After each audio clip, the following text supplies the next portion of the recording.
अक्षय तृतीया 26 अप्रैल को। इस दिन बनेंगे 6 राजयोग। महादीर्घायु और दान योग होने से खास रहेगा पर्व। दोस्तों, रविवार 26 अप्रैल को वैशाख मास के शुक्ल पक्ष की तृतीया है। इसे अक्षय तृतीया पर्व के रूप में मनाया जाता है। इस बार अक्षय तृतीया पर ग्रह नक्षत्र विशेष शुभ स्थिति में रहेंगे, जिससे 6 राजयोग बनेंगे। इनके शुभ प्रभाव से इस पर्व पर किए गए दान और स्नान तथा पूजा पाठ का अक्षय फल मिलेगा। वहीं इस दिन मंगल, बृहस्पति और शनि से महादीर्घायु और दान योग भी बनेंगे। इन शुभ योगों में किए गए दान से रोगनाश और लंबी उम्र मिलती है। इस साल भी अक्षय तृतीया पर रोहिणी नक्षत्र का संयोग बनना शुभ रहेगा। ये पर्व अबूझ मुहूर्त के रूप में भी बेहद खास है। तिथि और नक्षत्र के शुभ संयोग के कारण ये पर्व स्नान, दान और अन्य प्रकार के मांगलिक कार्यों को करने के लिए बहुत ही महत्वपूर्ण है।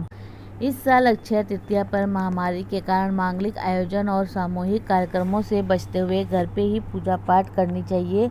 इसके साथ ही विवाह और अन्य मांगलिक कार्यों को अगले शुभ मुहूर्त तक टाल देना चाहिए। इस पर्व पर श्रद्धा के अनुसार दान का संकल्प लेकर दान दी जाने वाली सामग्रियों को निकालकर अलग रख लें और स्थिति सामान्य हो जाने पर उन चीज़ों को दान कर देना चाहिए। बृहस्पति संहिता ग्रंथ में यह उल्लेख है कि महामारी, प्राकृतिक आपदाओं और आपातकाल के दौरान मांगलिक कार्य नहीं करने चाहिए या फिर आने वाले शुभ मुहूर्त तक टाल देना चाहिए। 6 राजयोग और अन्य 2 शुभ योग। अक्षय तृतीया पर्व पर सूर्योदय के समय शश, रुचक, अमला, पर्वत, शंख और नीचभंग राजयोग बन रहे हैं। इसके साथ ही महादीर्घायु और दान योग भी बन रहे हैं।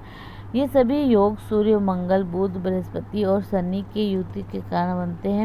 इन योगों के प्रभाव से स्नान, दान और पूजा पाठ के लिए दिन और भी खास हो जाएगा। इस साल वैशाख मास के शुक्ल पक्ष की तृतीया तिथि शनिवार 25 अप्रैल को दोपहर करीब 12:05 से शुरू होगी और अगले दिन रविवार को दोपहर 1:25 तक रहेगी। लेकिन सूर्योदय, व्यापनी तिथि और रोहिणी नक्षत्र का संयोग 26 अप्रैल को होने से धर्म ग्रंथों के अनुसार इसी दिन अक्षय तृतीया पर्व मनाया जाना चाहिए। अक्षय तृतीया से जुड़ी खास बातें। अक्षय तृतीया पर्व पर तीर्थों और पवित्र नदियों में स्नान करने की परंपरा है। स्नान के बाद जरूरतमंद लोगों को दान दिया जाता है। इस तिथि पर भगवान विष्णु और उनके अवतारों की विशेष पूजा की जाती है। पितरों के लिए श्राद्ध कर्म किए जाते हैं। भगवान को चने की दाल, मिश्री, खीरा और सत्तू का भोग लगाने की परंपरा है। ब्राह्मणों को जौ दान करना चाहिए। इस दिन पानी से भरे मटके, गेहूँ, सत्तू और जौ का दान करने का विशेष महत्व है। मान्यता है कि इस दिन किए गए दान पुण्य से मिलने वाले फल अक्षय होते हैं, यानी ये पुण्य हमेशा साथ में रहते हैं। इस तिथि पर सोना चांदी खरीदना शुभ माना गया है। देवताओं की प्रिय और पवित्र धातु होने से इस दिन सोना खरीदने का विशेष महत्व है।